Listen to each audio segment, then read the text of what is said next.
What's going on, everybody? Papa Gord here, and welcome to my favorite time of the year. Mind you, it is probably a couple of weeks late. I apologize. Getting a shot to the head has really slowed me down. So it's finally here. So this is my Star Wars The Black Series Top 10 for 2023.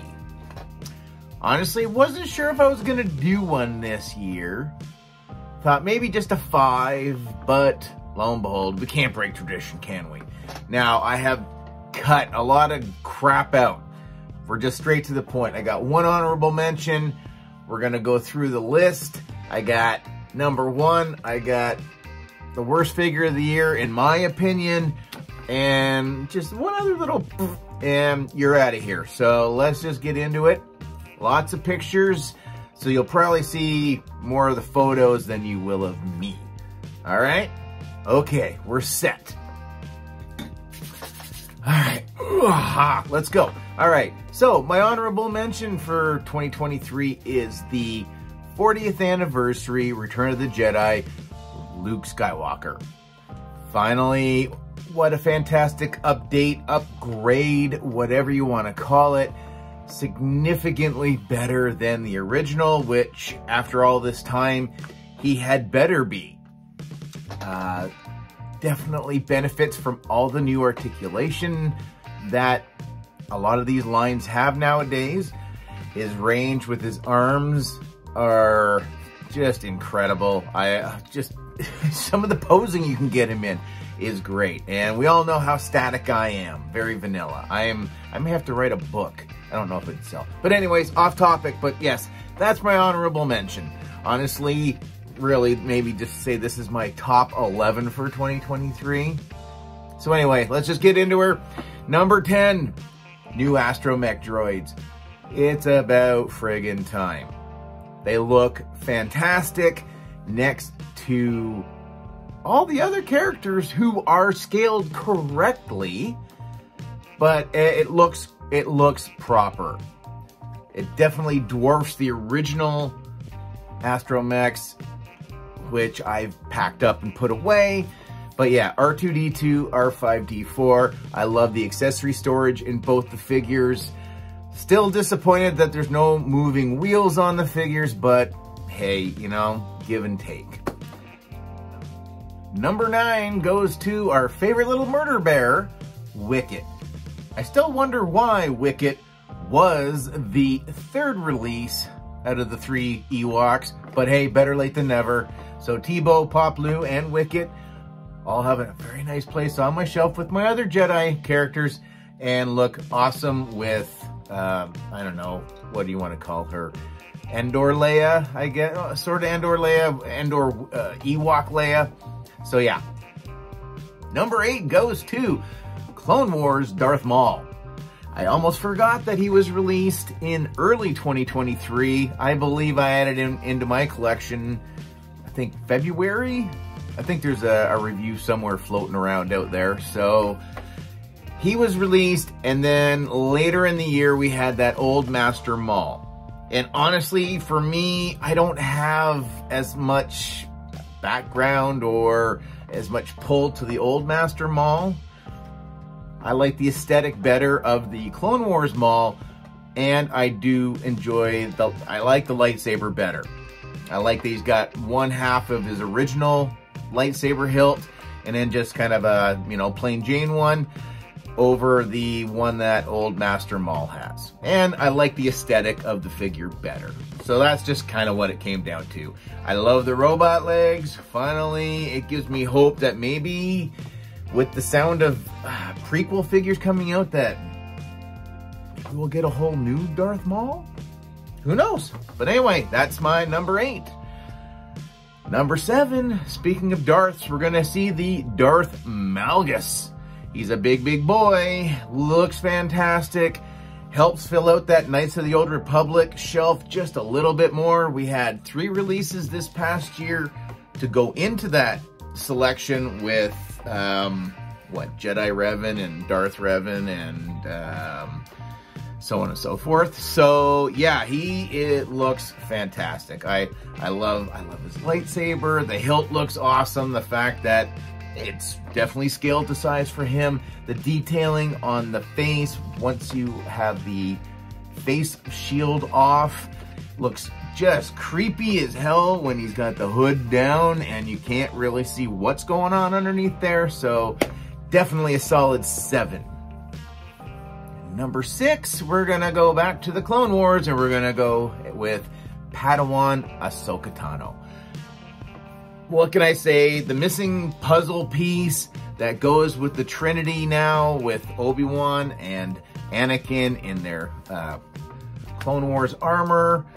And now we get Padawan Ahsoka. So I had a spot right between the two boys. She's in there with arms crossed. Just, again, looks fantastic. I'll probably easily say probably my favorite Ahsoka in my collection now. All right, guys, now we're hitting number 5. And this one was definitely a more exclusive.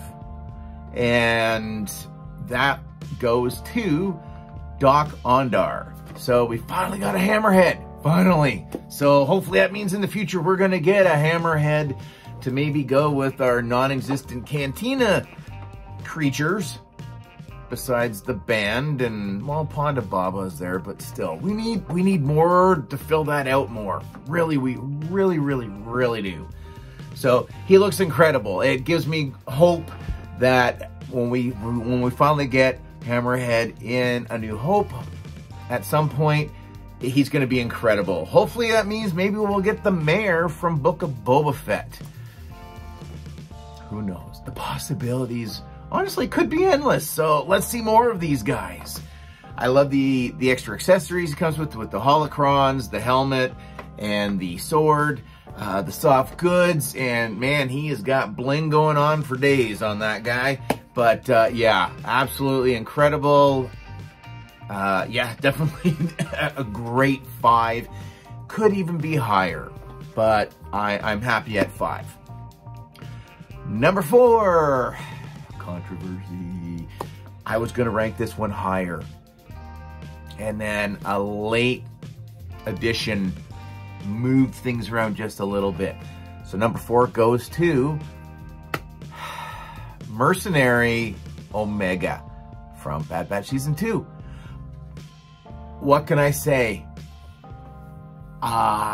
Surprise figure of the year for me. Like, just overall, was not expecting really anything. The first figure was, whatever. She goes with the set, so that's why she's here. And she's farther up on the shelf, so I don't really have to see that figure. I am very proud to have Omega Ahsoka on the front shelf of the collection now. 2 head sculpts. Her energy bow weapon has been scaled, I think, slightly smaller, so it looks better.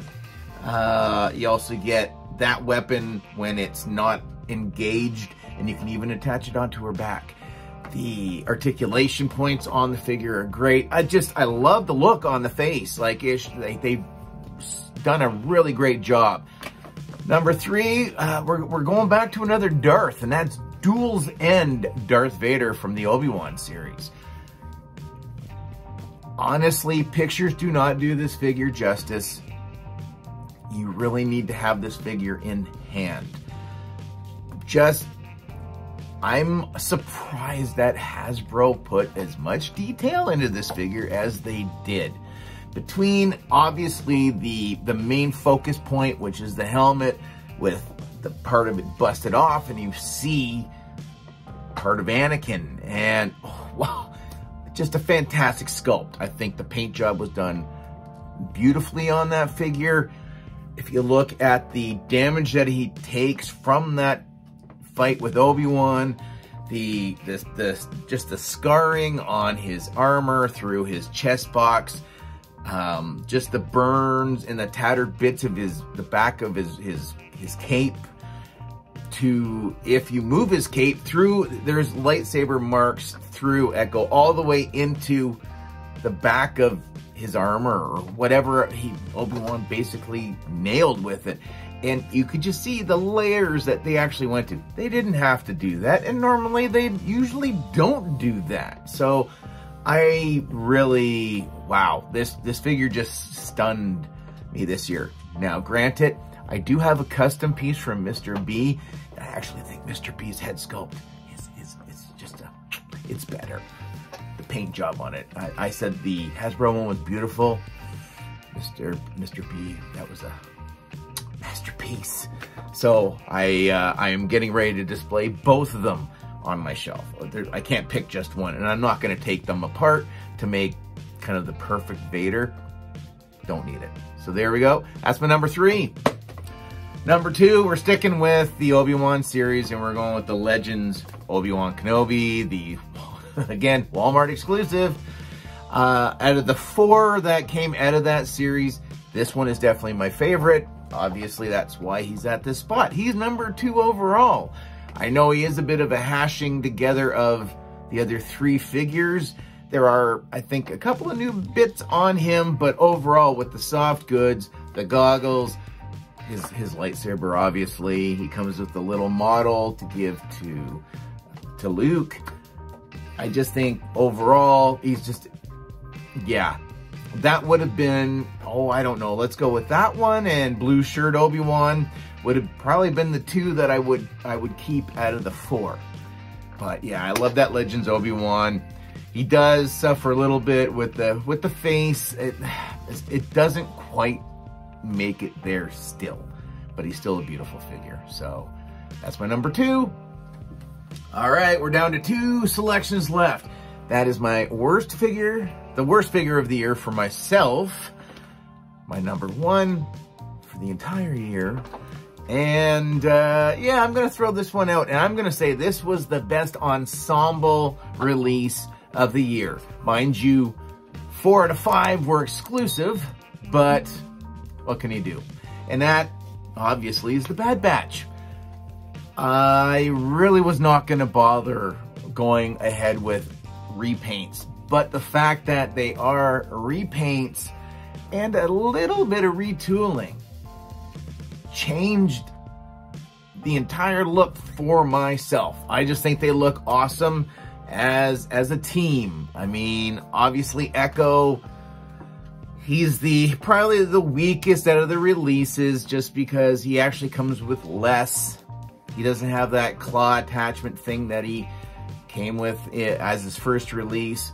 But the fact that we got Wrecker with an actual holster and a properly sized pistol, or his blaster, that was awesome. They retooled Tech's head with his helmet, which that was that was a big glaring mistake on the original one. Hunter, holy God. I didn't care for the first one very much at all. They really corrected a lot of issues I had with that figure too. Resizing the knife and the knife sheath on his arm.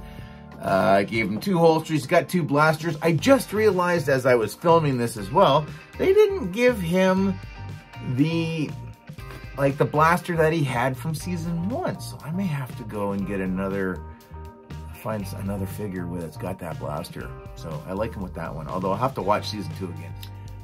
Okay, it's that time. We can either go my favorite or my least favorite.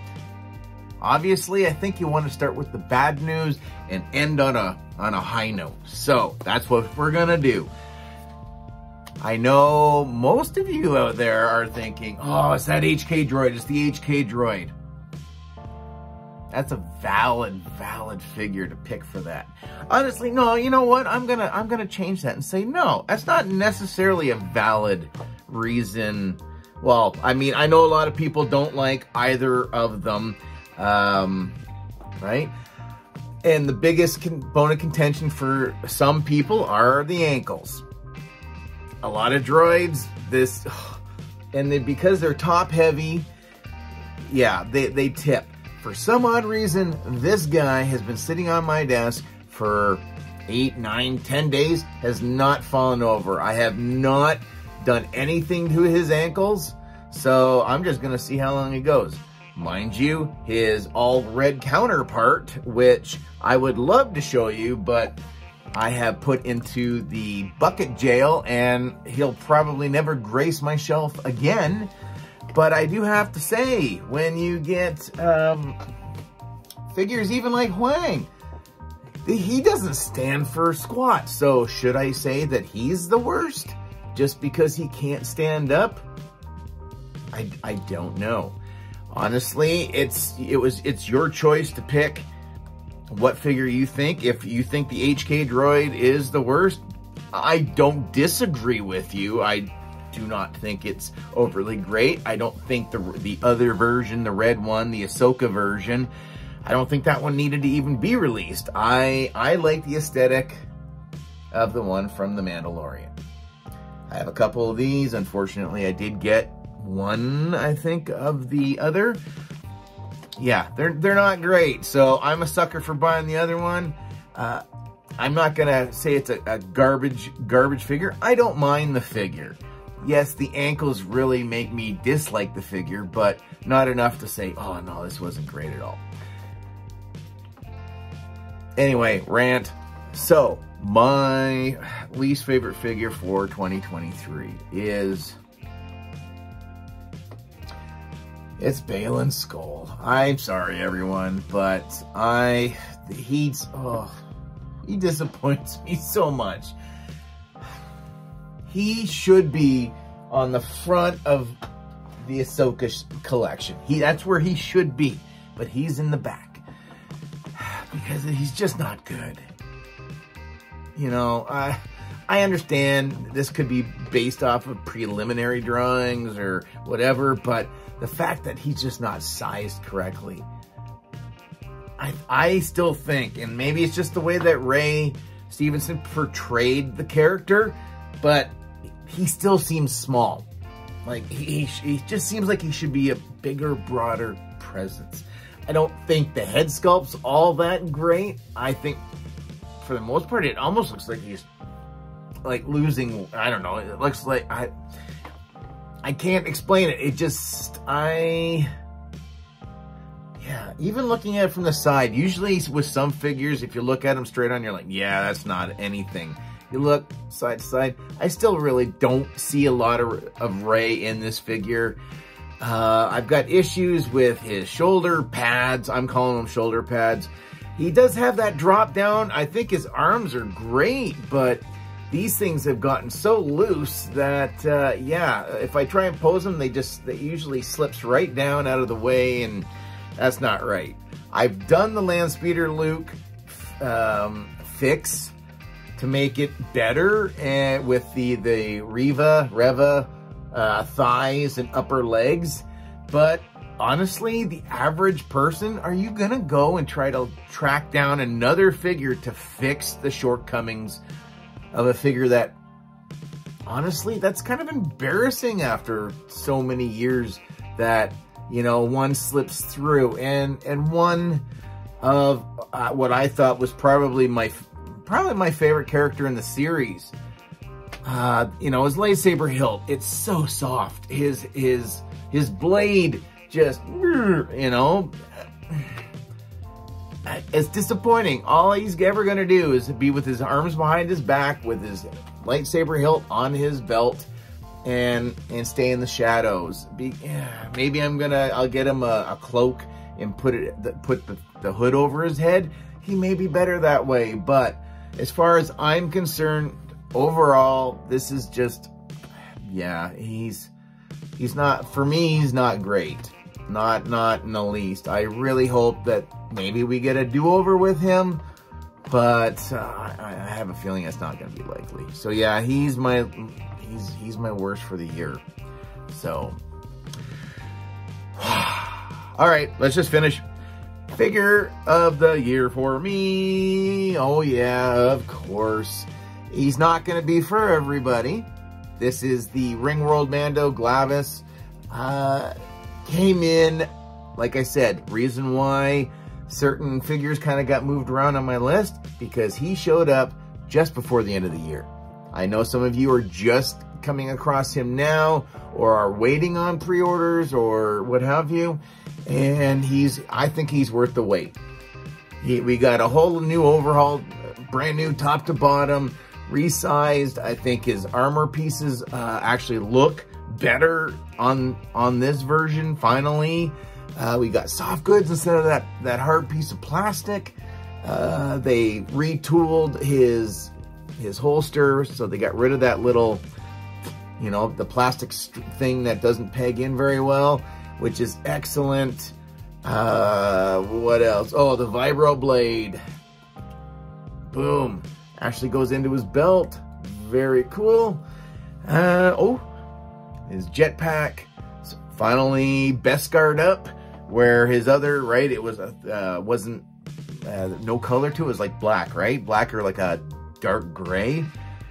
But yeah, he looks fantastic. I know that the color of the cape, or whatever you want to have it called, isn't bright color. Doesn't bother me. I honestly don't really pay that much attention to it when I watch it. So, yeah, not a big deal. I do wish they would have done the new wrists that Hera and the Nolan Shields, the Figrin Dan, Cantina band, they have those as well, where it's just you know, basically it's a ball joint and then the hands just pop on, so you can have it go this way, you can have it go that. So that I hope that's going to become standard at some point in time. But honestly, it's fine. My only real issue with the figure is his bloody hand is too big, so the Darksaber does not stay in, unless you have him posed holding it up. But yeah, it just, you know, it just goes right out. But he does come with a little hook on his belt, and the Darksaber is new, and it's got a little hook on there as well, so you can put the hilt on Din's belt, or the Mandalorian. Yeah, he is great. I have two of him. One's gonna have to go back on the collection, and one's going to be a permanent desk figure. So yeah, I know, again, not everybody's gonna have him, so that may change some things around. Does that mean Legends Obi-Wan? I guess that would slide him into that spot, wouldn't it? Oh well, we'll have to see how 2024 plays out. But anyway, number one, comment, share, like, subscribe, all that usual YouTube mumbo jumbo. Thanks for watching, guys. We'll see you next time. Later, eh?